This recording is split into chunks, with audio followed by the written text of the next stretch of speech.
Hey, this is Victor Antonio with the Sales Influence Podcast, continuing the conversation on the upside of a down market, how to sell through a recession. Now, let's talk about offering better terms to your clients or potential clients. So let's say you have existing clients, and some of these clients are now finding themselves in a situation where the money's a little tight. It's slower than usual. They're still trying to figure it out, especially as they're going through the early days of the recession, right? In other words, companies are going, what do we do? How do we manage our costs?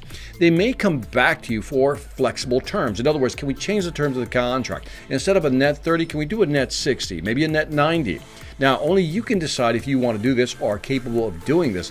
But if you are, again, what you're going to be building is goodwill with this client. This works especially well with tier 1 clients. So these are clients that are the creme de la creme, the best of the best. You know they're going to survive the downturn. It's just a matter of time before things turn around.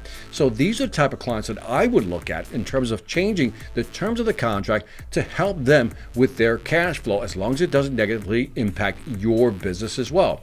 If it's a new client, again, what you can do is offer some flexibility. Maybe you can't extend terms, but maybe you can do projects by phases. In other words, do things piecemeal that will allow you to kind of work with them and work with their budget. So the more flexible you can be with your terms, with your arrangements and their contracts, the more likely you are to close the deal with new clients. But more importantly, if you can work with your existing customers, what you're building, again, I'm repeating this for effect, you're building goodwill. The rule of reciprocity works like this. When you do somebody a favor, they're going to feel compelled to do you a favor. And if you're giving people flexible compensation terms or contract terms, when the market turns around, they're going to feel compelled to do you a favor. This also is going to fortify your position with that company. Let me slow down so you can really understand what I'm saying here. If I got a tier 1 client, I'm willing to work with them on terms, really bending over backwards to understand, what terms they need in order to improve their cash flow without impacting us negatively.